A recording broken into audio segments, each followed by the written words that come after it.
একদিন এক পোলায় ওই পোলার মার কাছে যায় জিজ্ঞেস করতেছে, ও আম্মু, প্রেগনেন্ট মানে কি? এনে কথা হুই নে মায় তো রাগ করছে। এই কথা হুই না যে কেউ রাগ করবো। এনে পোলার মায়ও তো রাগ করছে। এনে রাগ করা দেখে পোলাই আবার ভাবতেছে, মনে মনে কইতেছে, প্রেগনেন্ট মানে মনে হয় রাগ করা। রে ভাই বে ওই পোলাই পড়ছে। এনে পরের দিন স্কুল থেকে আইতেছে, আর সময় হঠাৎ করে এক মেয়ের উপরে পড়ে গেছে গা।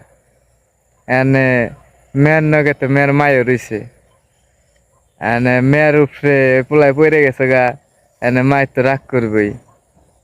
পড়ে যাওয়া দেখে এনে মেয়ের মায় তো রাগ করছে। এনে রাগ দেখে পোলাই আবার কইতেছে, ও খালাম্মা, বুঝলাম না, পড়লাম আপনার মেয়ের উপরে, আপনি প্রেগনেন্ট হইলেন কিন্নে?